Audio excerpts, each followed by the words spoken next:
What is up, YouTube, and welcome to this Army of the Dead breakdown, review, recap, and ending explained. I will, in the later part of the video, be discussing just how this zombie thing came to be, as Zack has left hints in this movie.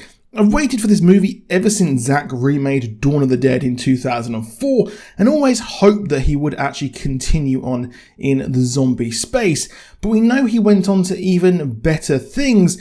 But he's back here, and Snyder has taken what he's learnt on his big and bombastic movies and really applied it here. Snyder moved on from the zombie space and, well, he's taken what he's learned from his huge movies and really improved his movie making ever since 2004 and applied it here. And it's like Naughty Dog taking what they learned on like The Last of Us and things like that and making an absolute real fun FPS game.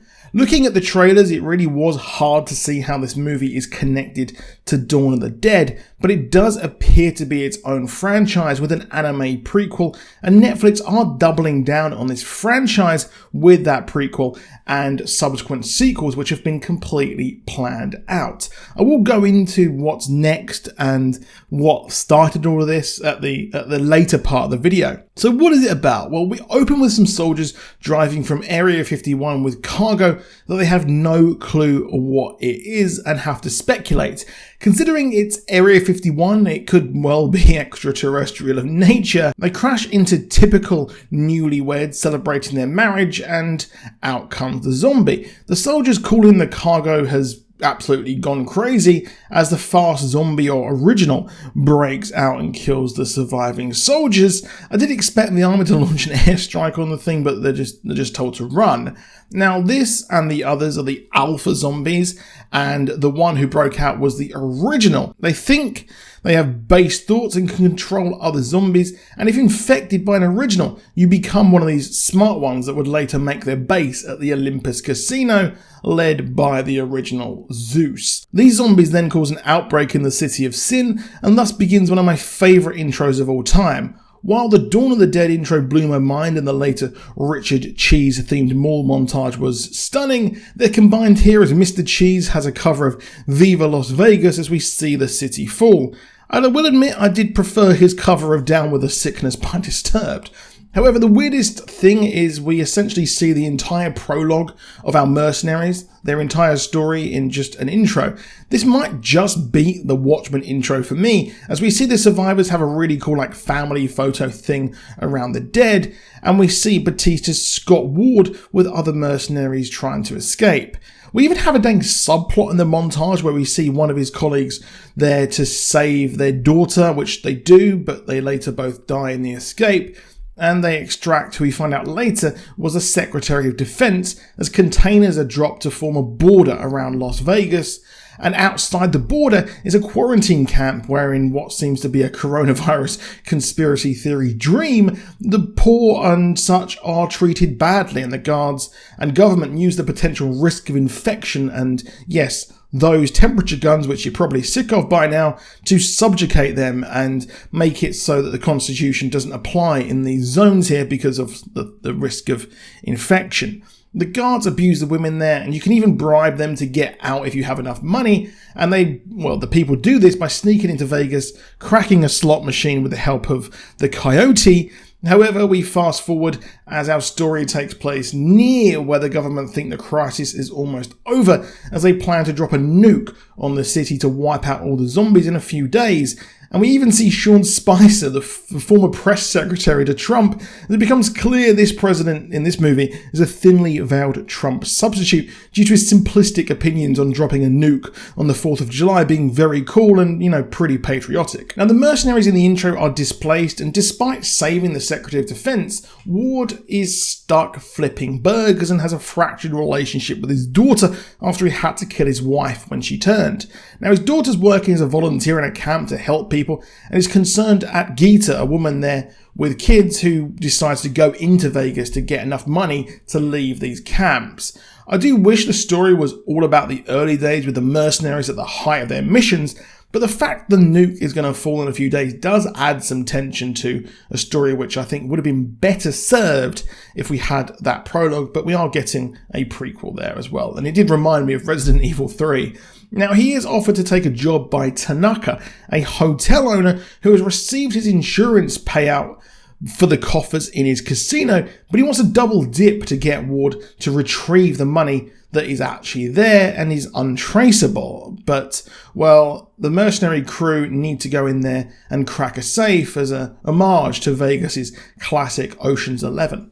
Now, it was actually a double cross, as Tanaka has sent many different squads in to do this, but the real target is actually the blood or head of an alpha or the bride or the original there. Now, the security guy who was actually sent in with the group by Tanaka, he wants to take the head and says that, well, they're going to use it to make a WMD.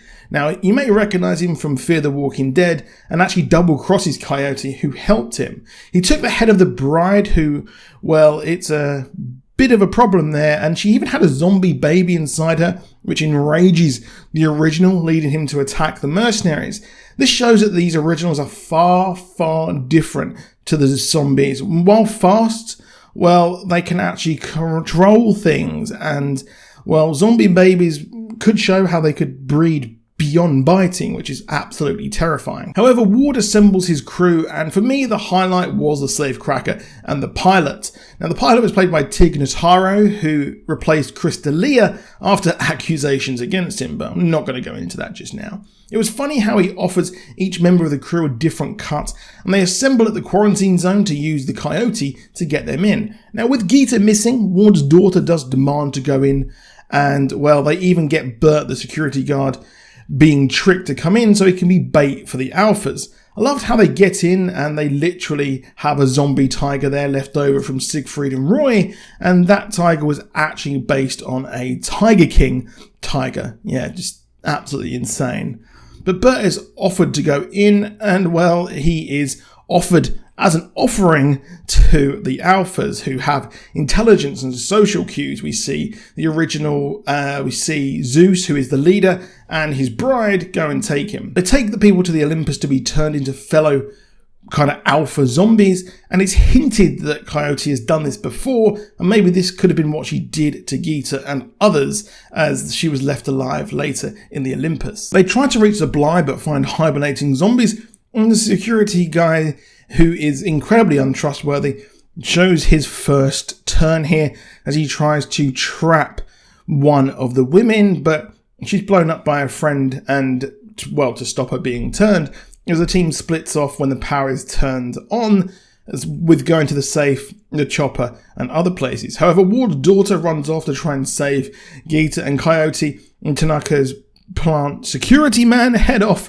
to get the head of the bride. Tanaka was even with the military when he was on the phone as well, and it's now confirmed that the military were behind this to create the ultimate WMD.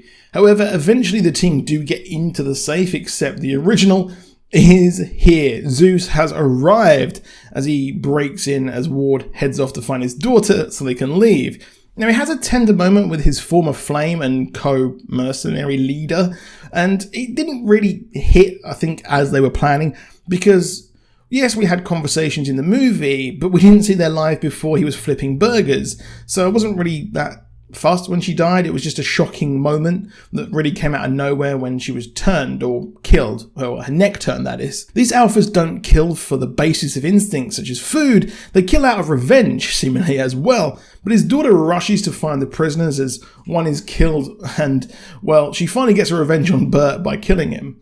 Now, Martin, Tanaka's security guy, is mauled by the zombie tiger, and, well, we have Vanderheer left in the safe by Ludwig. Now, I really did like this kind of chaotic energy that was going on, and the head of the bride is taken, but it's swapped as Coyote takes it. But Ward is able to make it to the Olympus to save his daughter, and we have a stunning fight on the chopper, and the nuke is dropped, which just looked amazing. And I do wish I could have seen this on the big screen. But the chopper crashes and pretty much kills everyone except the father and daughter, and she is free to live her life as she does the same thing that tore them apart, killing a relative. Now, it turns out that Vanderhoe emerges from his safe, which does a Indiana Jones, thereby surviving in a fridge, and he is bitten, and he is off to Mexico City, where I imagine that the sequel will take place, and, well, it will continue on. What now? Well, Snyder has flat out said that this is not a sequel to Dawn of the Dead, and Zeus, the original, is intended as the patient zero to this brand new zombie apocalypse franchise. Dawn took place far away from Vegas and is not even mentioned with all the TV footage going on. You'd think they'd mention it if Milwaukee had fallen as well. But besides Mexico City is also far away from Dawn of the Dead, where I'd imagine the sequel is going to go. Zack said we'll learn more about the origins of Zeus in the prequel Army of Thieves, and the origins of him are supposedly hinted at on the side of the Olympus casino, which depicts a mural which looks like the story of the Greek gods of Olympus. Zeus's namesake was created by a Titan, but was swallowed by his father Cronus when it was revealed that they were destined to be overthrown by him. However, this did happen, and Zeus and his fellow gods did actually defeat the Titans, and he became king of the gods. Of course, this parallels humans making zombie Zeus, who would then overthrow his makers. Now, while the fact that they came from Area 51, I said, does hint towards that aliens could have made the virus, or it could have come from a different planet, well, it does seem like, based looking on this mural outside the Olympus, it looks like it might have been kind of made, or it might even been a hybrid, and then the army tested it and it all went completely wrong. So let me know what you think of the movie down below. So what did I think of the movie? Well, I absolutely loved it. I thought it was a really well put together movie. It was really clever. I think that I would have liked maybe a bit more of mythology of the origins of the virus and things like that. But hey, you can't have everything you want. But it looked amazing. The shots, the slow motion, just, of course, you know what you're getting when you have a Zack Snyder movie. But let me know what you think down below. Please drop a like on the video if you enjoyed it. Do subscribe with notifications on if you want more from us, as we're bringing out a Spiral video very soon. I'll see you soon, and goodbye.